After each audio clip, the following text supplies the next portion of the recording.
Actually बंदच होतं, वरच्यावर बरंच बंद झालेलं इंजिन. आणि परत इकडून ह्या डांबाकडून येत असताना डांबाला ते पाता लागलं, पाताकडून ट्रॅक झालं ते, आणि त्याने लँड केलं आणि व्यवस्थित बंद वगैरे सगळं करून मग नंतरच उतरलं. हे इथं कधी झालं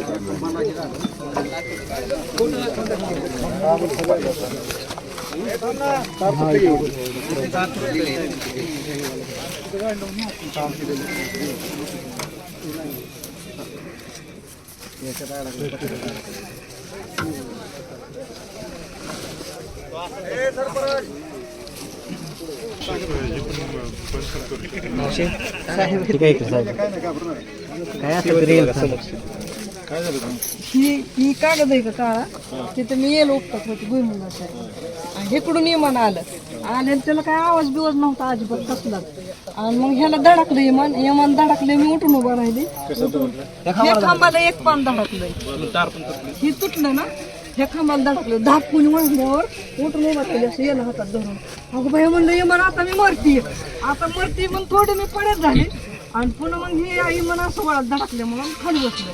इमान खाली बसल्यावर म्हणलं थोडा काय झालंय काय बघा तरी.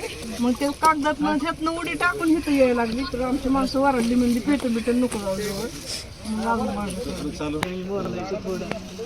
बाकी काय नाही झालं. हे आहे का नाही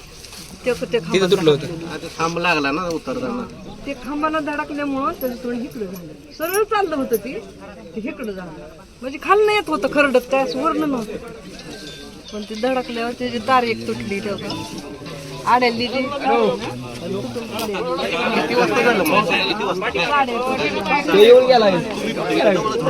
मावशी, थोड्या वेळापूर्वी इथं विमान अपघात झालेला आहे. काय कसा झाला अपघात आणि तुम्ही कुठे होता त्या टाइमला? तिथं जवळ होते मी शेजारी. एक खांब आहे, त्या खांबाला धडकला, धडकून मग त्याचं पाणी एक मोडलं एका साईडचं आणि मन खाली पडलं. इकडं सरळ तोंड होतं, ते इकडं खालचं इकडं वरतं झालं. तुमच्यापासून किती अंतरावर हे विमान पडलेले? आता हे माझ्या अंतर मला वाटतं एक कासरा भरच असेल, आहे का नाही, 2 वाव 100 फूट असं. 100 फुट 100 फूट. विमान पडत असताना काही आवाज वगैरे आला का तुम्हाला? खांबाला धडकल्यावर खांबाला म्हणजे बिन आवाजाचं इमान आलं, खांबाला धडकल्यावर धडकून वाजले, उठून उभं राहिली मी. इलेक्ट्रिसिटीचा एक खांब आहे, त्या हा, खांबाला धडकलं आणि आवाज आले, उठून उभं राहिली मी. मग इमानाकडे निघाली तर माणसं म्हणली जाऊ नको, पेट बिटल. मग पुन्हा मागं सरली. मग त्या माणसाने इमान बिमान बंद केलं, दार उघडलं, बाहेर निघाला आणि मग आम्ही सगळी गोळा झालो त्याच्याजवळ. अजून कोण होतं का विमानात? का एकच व्यक्ती? एकच व्यक्ती होता. आणि त्याला काय बरोबर तुमचं काय बोलणं झालं का? बोललो की आम्ही, घाबरलाय का, भेव वाटलंय का, नाही म्हणे काय झालं मला. फक्त थरथर कापत होतं बरं का थोडं, पण नाही म्हणली मला काय झालं असं. म्हणजे कैसा अपघात हुआ ये प्लेन का? ये विमान सुबह 8:30-9 बजे के बीच इधर हमारे खेती में काम कर रहे थे हम, यहाँ से 100 फीट अंतर पे ही गिर गया है, क्रैश हो गया है। इधर हम रहते हैं, खेती है, ऐसा नहीं होना चाहिए। हर बार ये हो रहा है। अब जब से वो चालू हो गया है रेड बल का, यहाँ से 10-20 अभी तक प्लेन क्रैश हो गए हैं। ये जो हुआ है, अभी ये घर पे होता, गाय का गोटा है, वहाँ पे हो जाता तो बहुत बड़ा नुकसान हो जाता था। हम यहाँ पे डर रहे हैं, डर के जी रहे हैं यहाँ के लोग। इस पे कुछ तो होना चाहिए।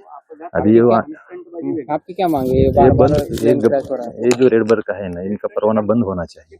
ये पायलट लोग जो है बहुत स्टंट करते हैं, स्टंटगिरी दिखाते हैं, ऐसा नहीं होना चाहिए। इधर लोग जी रहे हैं सालों से, उनको जीना है तो कहीं और जी के बोलो। यहाँ पे बूढ़े आदमी है, बच्चे हैं, लेडीज रहती है, कोई गरोदर माँ रहती है। ये भी जो प्लेन है बहुत नीचे से गुजरते हैं। यहाँ से 1 किलोमीटर पे ये है रनवे है इसका, हमारे घर के ऊपर से ही वो डाउन के होके जा रहे हैं। ऐसा नहीं होना चाहिए।